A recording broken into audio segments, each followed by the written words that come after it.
All right, this is No Excuses. I'm RJ Roger. I'm here with Michael DiLeonardo. Michael, how you doing? Oh, very good. Thank you. Good, good. So, Michael, what I want to talk with you about today is something I've always thought about. And I catch a little hell on this sometimes because it almost seems like to certain people that I'm glorifying a criminal or a murderer and I don't look at things that simple. I look at things a little more nuanced. I think there's something good you can find in most people, no matter what they've done or what their crimes are. So I look at people a little more balanced and less absolute than probably the average person. So, but I want to ask you about it because you knew, and this is about John Gotti. It's in general. I mainly want to touch on our criminal justice system in this country, but I want to use John Gotti as an example. Okay. Um, so as we know, John Gotti went into Marion Penitentiary. This is the highest level security prison at the time in the U.S. All right. This prison was built to replace Alcatraz. Very harsh conditions there. I mean, these are unbelievable conditions to put anybody into. Forget about a human, it could be an animal. All right. 23-hour confinement, single cell confinement. You have very minimal human contact, which is never good for anybody's psychological state. There's a very poor prison grievance system.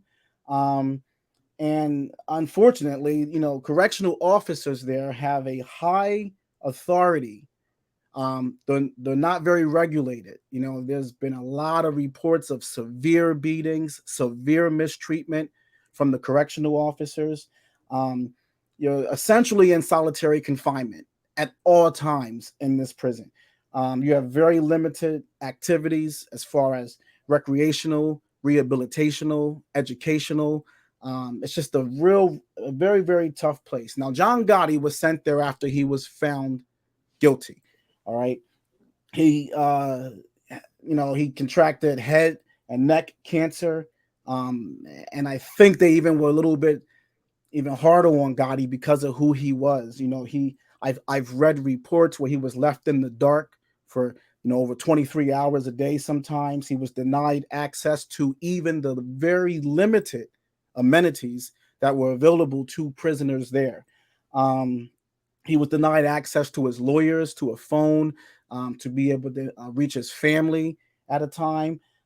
His phone privileges were always kind of messed with. And even down to when he was dying, they had this man, cuffed to a bed. Like even when he was almost in a comatose state, what's he going to do? Get up out of his coma and run off the bed and escape from the prison? When he's dying of throat cancer, but they kept him shackled and handcuffed even at that point.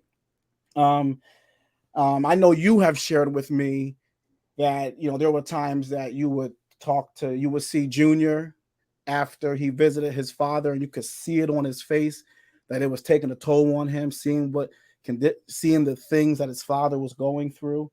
So my question is this: the Eighth Amendment of the Constitution says that we don't in this country, cruel and unusual punishment is illegal, is what they say. So what I would ask you this is just your general opinion. Is our criminal justice system, especially in places like Marion, is this a constitutional violation?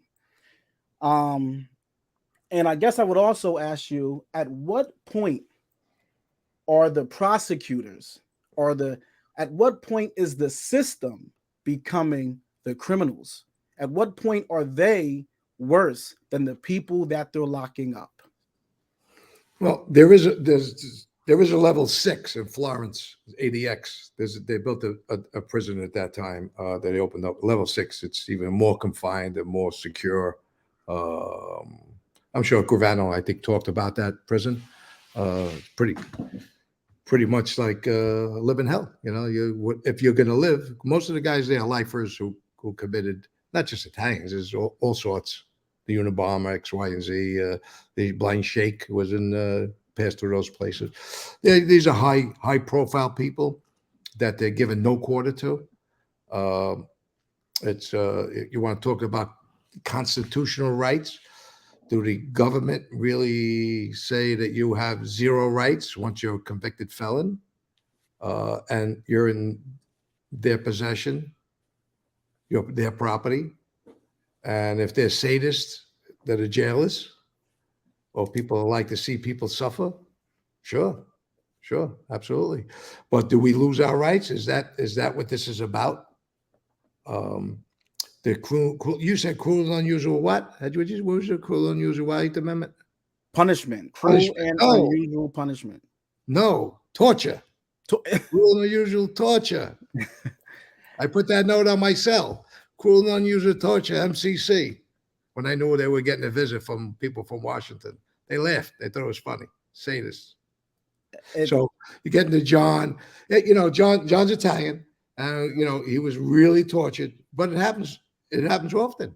It's not just Italians. It happens to everybody. When they get it in for you, Bureau of Prisons, government, when they want to torture you, they know how to do it. And you could scream, Amnesty International ain't helping you.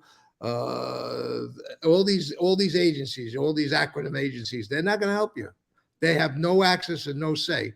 When you're in the BOP hands and they get orders, and the orders are to punish you cruel and unusually or torture you, you're going to get it.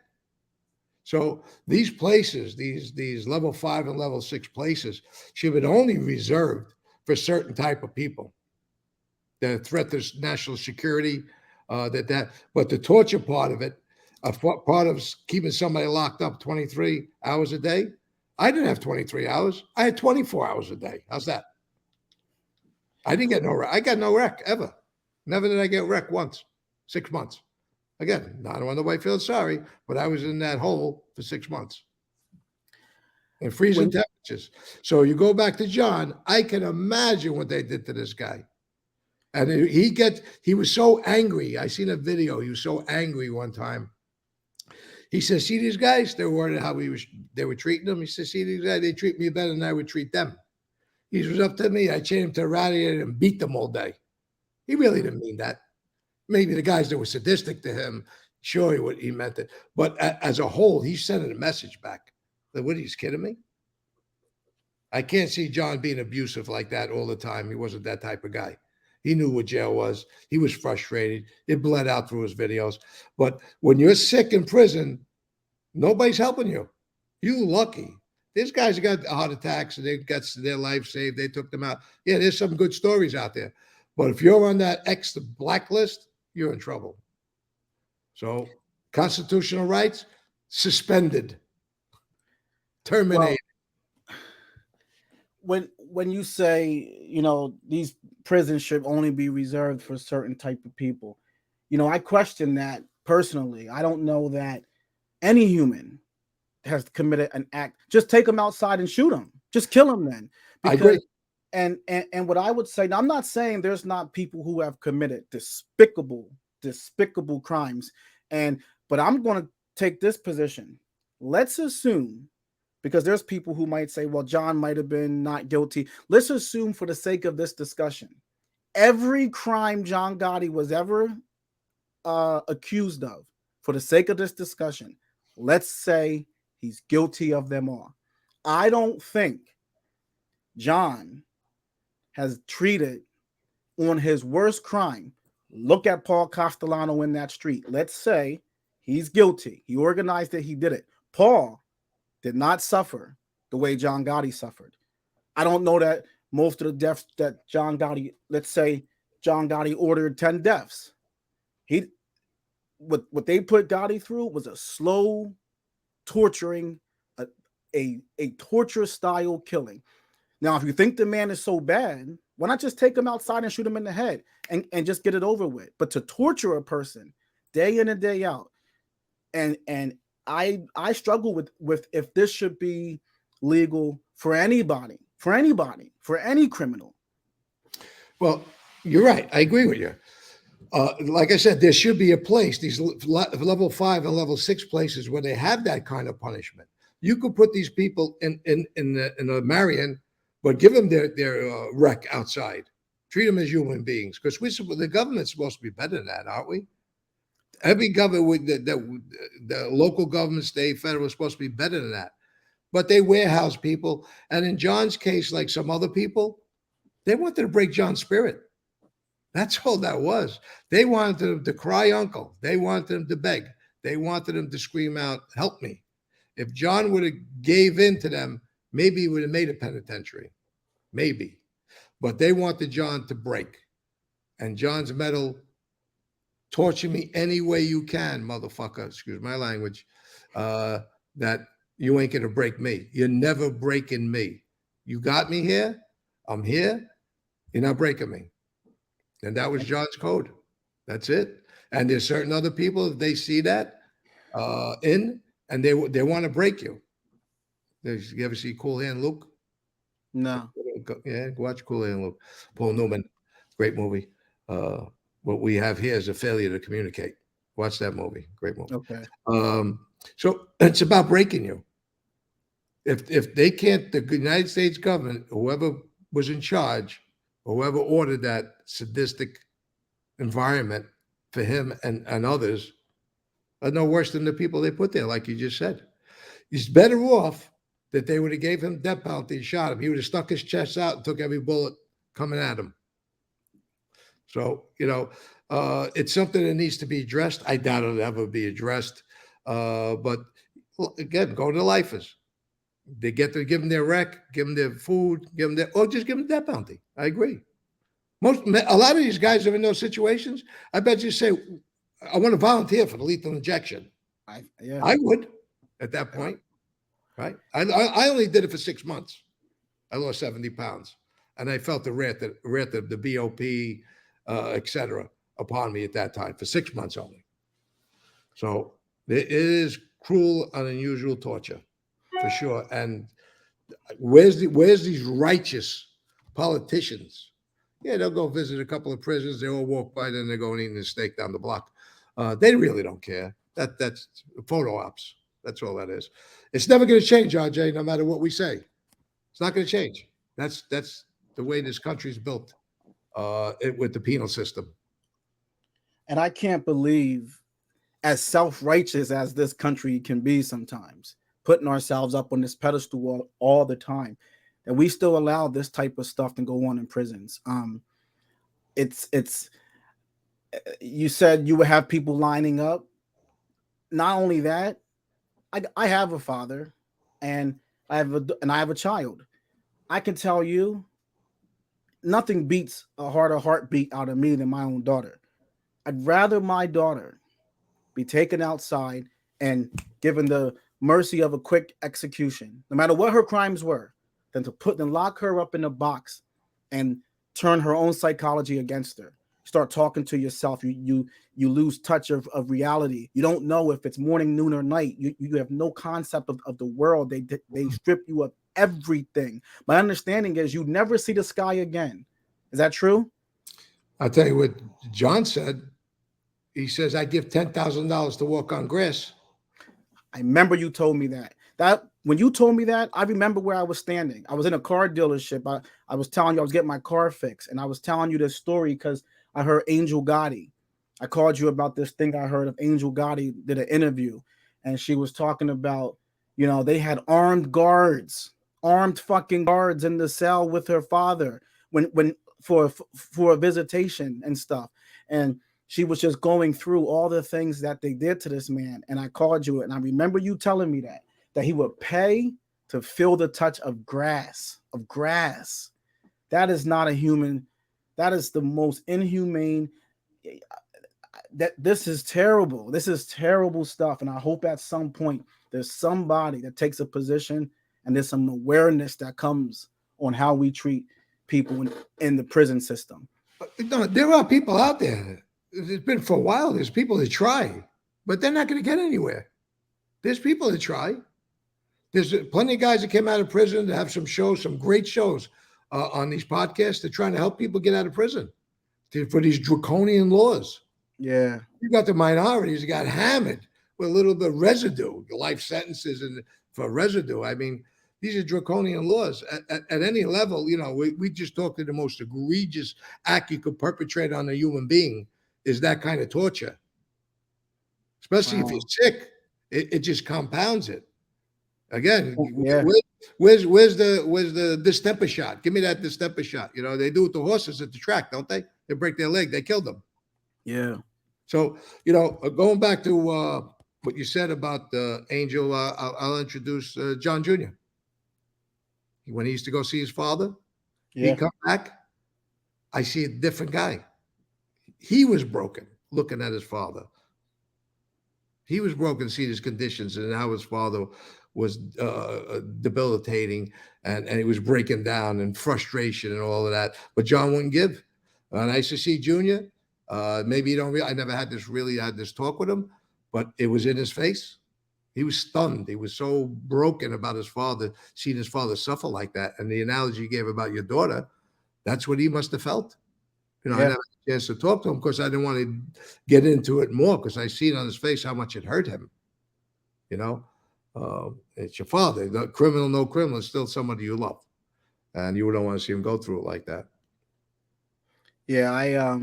I think the only way it's ever going to happen, you're going to need a major class action lawsuit where a lot of families, a lot of people come together with good legal record, good lawyers, good everything, and a whole bunch of people who've been affected by this. And I'm still not sure anything would change, but there should be a major class action lawsuit in this country for what's going on in prisons. I mean, we got I think we got over 2 million people Yeah, locked behind right. bars in Most I this think in the country. world.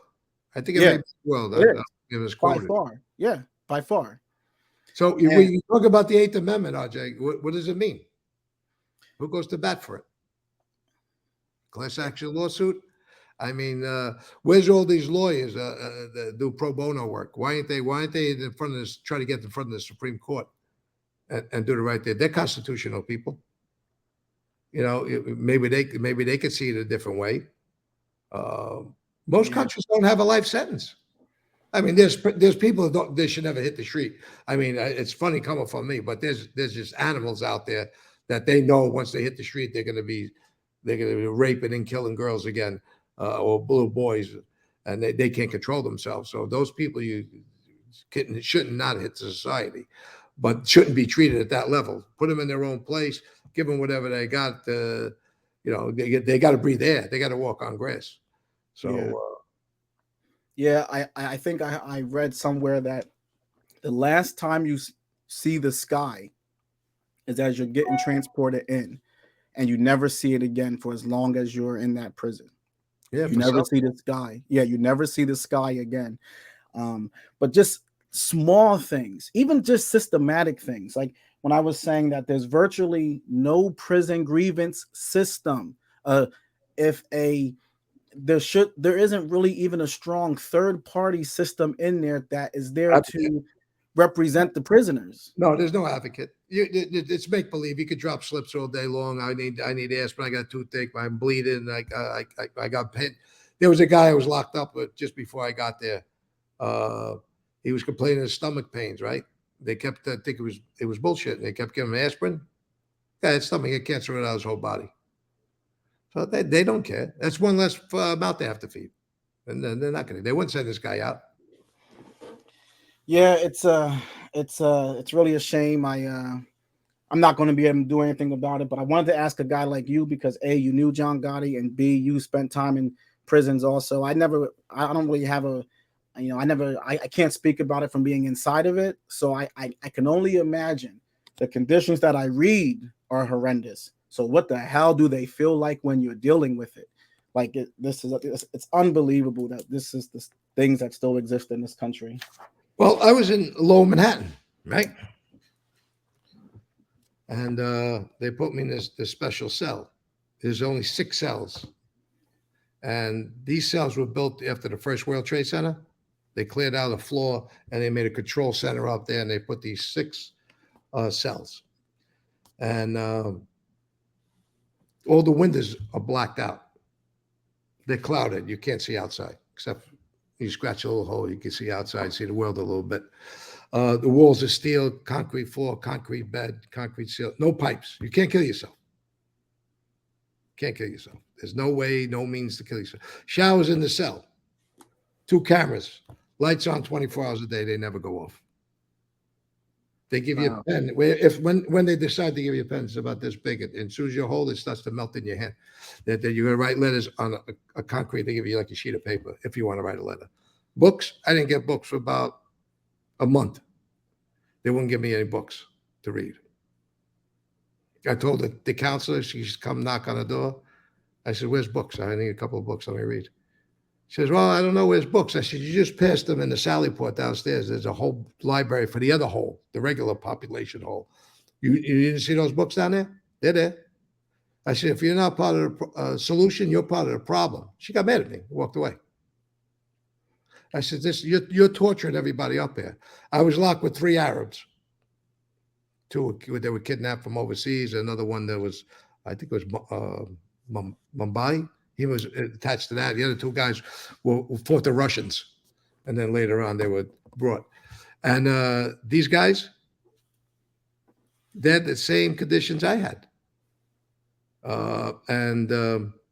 After a while, after me arguing with the guards, and we're going back and forth a little bit with the food and everything, my food, I got chicken one day. I don't like chicken anyway. I don't eat chicken. But anyway, you got to eat what you got to eat. They brought it up burnt to a crisp. You couldn't eat it. It was an edible, right? So I complained, what's this? They drop it through your slop. Next time I got chicken, there was still fur on it. It was still feathers. It was dead raw. And even listen, they brought up pizza one time, right? A little pizza they left there, ice cold, of course, but had pubic hair in it. I says, when am I getting? I used to knock on the, hey, scumbag, when am I getting my beating? Come on, Mike. Look, you got me. You're torturing me. And when am I getting to give me the beating? Come on. Where's the guy who? I told the lieutenant. Where's the guy who put the pubic hair? I said, I just want one shot. I just want to bite him once. Just could you bring him up to the cell, this punk? Put pubic hair in my food. So, I could tell you story after story. It was funny now, but then I was purple. They shut the heat off the whole time. I had no heat.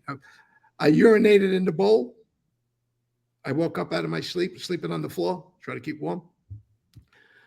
I urinated in the bowl, and the bowl froze. It was all bouncing all over the urine. I said, what the hell is that? I focused in. It froze. The top layer froze. That's how cold it was. So, again, this is not for sympathy, but we got on the subject of torture. This happened in Lower Manhattan. But see, it should be for sympathy. That's the thing. I don't care what you did. I don't care what John Gotti did. If you think a person is deserving of treatment like this, shoot him in the back of the head, because that's, at least it's over and done with. But when you we have a constitutional protection against this. So we say that we don't do this stuff to people. There's a lot of studies, Michael, a lot of studies on this. When you lock somebody in the room by themselves for long periods of time, humans need other human interaction. I could get into that another time also, what happened. Yep. A major psychological effect for people, any human being, if you're in solitary and you don't talk to other human beings, how hard it is. They were doing, I remember I told you I put the sign, cruel and unusual torture, MCC. Yeah. So when the guy seen the sign, he came up, they wanted me to take it down. They wouldn't take it down. The only reason why I took it down is to see who was up there. So there was this one guy with this SIS. He ran this secret service of the building, let's say, right? I says, hey, Ken. I says, cruel and unusual torture, huh? He goes, yeah. I says, you find it funny, huh? He goes, yeah, I do. I says, I bet you would, if I was to get the electric chair, you would want to pull the switch, wouldn't you? So they all start giggling. All the people who went, people from Washington. They told me they were there, right? We're getting a visit. I says, you want to pull the switch? He says, yeah, I would. I says, only one thing. Now they're all giggling, right? There's only one thing. I want you to hold my hand when you're pulling that switch. It went silent. You know, they gave me a shot. A shot. What are you going to do? I told him, you gave me a shot. What are you going to do? Eat me? What could you do to me? So I took off. It was so cold. Listen, after they gave me that was before the shot. It was so cold that night, right? Outside it was freezing, so everything's freezing inside, steel and concrete. I took off all my clothes and I was pacing the back. Now there's 2 cameras, right? And I'm pacing back and forth naked. I said, let me get pneumonia. Maybe I drop dead to get out of this thing, you know? You know? So they knock on the door. A lieutenant comes up, knocks on the door. He says, Michael, put your clothes on. Why? Who's going to see me? Well, there's women that see you on the camera. And go tell them to go get another job. You just put me here. Open the door. I'll put my clothes on. And the next day, he wrote a shot. I was disobeying. I said, what are you going to do with this shot? You going to eat me? Throw this thing away. So, you know, it's funny now. It wasn't. You never think you're getting out of there. RJ, one other little thing, right? You talk about identity, right? They have this piece of metal that's supposed to be a mirror, right? And it's all clouded out. You really can't see. You see, it looks like going to Coney Island. You see those funny pictures. You know, your face gets distorted and all that. Yeah. The first time you see the mirror after 6 months, I said, I turned around and I said, look what you fucking did to me. My face was hanging off. I lost 70 pounds. But your mind, if you don't keep your mind, I forgot what I look like. You lose without seeing yourself in the mirror, your reflection, you lose your identity. So I could see John and all these other guys going through this. And I say, how'd they do this for decades? These guys are doing it for decades. And you're right. It's so disgraceful. Shoot you in the back of the head, give you an electric chair, lethal injection. I'm sure there's plenty of guys that sign up for it in prison. Yeah. It's a discussion we could have for hours, but I just wanted to touch on that. I think it's worth talking about. It's one of the reasons why, you know, I don't care what the hell anybody is. I don't care if you're the biggest boss. I don't care what you are, what family you're in, if you're in a freaking cartel, if you're in a, you know, if you're in, doesn't matter to me. You kill 10 people. I don't care what you've done. If a person has committed something so evil, what makes us better than that evil person when we just inflict them with equal or greater evil than they've inflicted on someone else? So if we're saying we're better, that's just my philosophy. If the government, if the state says we are better than John Gotti, well, tell me how, because look what you did to him. And I don't think that the state can say we treated John Gotti better than he treated some of his victims. There's my rant. Well, you have to be right. And one of these Muslim guys, after they see me going back and forth with the guards, and this is what he tells me. He goes, Michael, I know why they do this to me, but I don't understand why they do this to you. I remember that story. Right? Now, this is a guy who's a terrorist. Imagine the things he said, seen, and did. I'm in the same place with him. 3 terrorists. Imagine. And that's why he couldn't figure out. I'm an American, like you said. Why are you doing this to your own people? That's what he meant. Yeah. What could you have done that wrong? I know what I did to be here. That's what he's telling me. Yeah. I know what I did to be. I don't know what the freak you did to me. You know. Hey, Michael, this is YouTube. You can say fuck on YouTube. You don't have to say freak. I try to be measured at times. I don't know if kids watch this stuff, so no, white women or whatever. I try to be measured. I get you, Michael. Thank you. Great discussion. I know you're going out for a nice dinner. Enjoy that. We'll be in touch again soon. Good discussion, though. Everybody, please leave feedback. Leave your comments. Leave. Some people have been asking very great questions. I'm leaving great feedback. And great does not mean, oh, we love you guys. Great just means you put some thought into it and you have an articulate question. It could be against the the narrative of the show, but we have been getting some good feedback. I'm going to compile some of these great comments, and I'm going to have a show where I ask Michael some of how he feels about some of these comments. So thank you guys for watching. Like, subscribe, share, and we'll see you next week. Take care. you.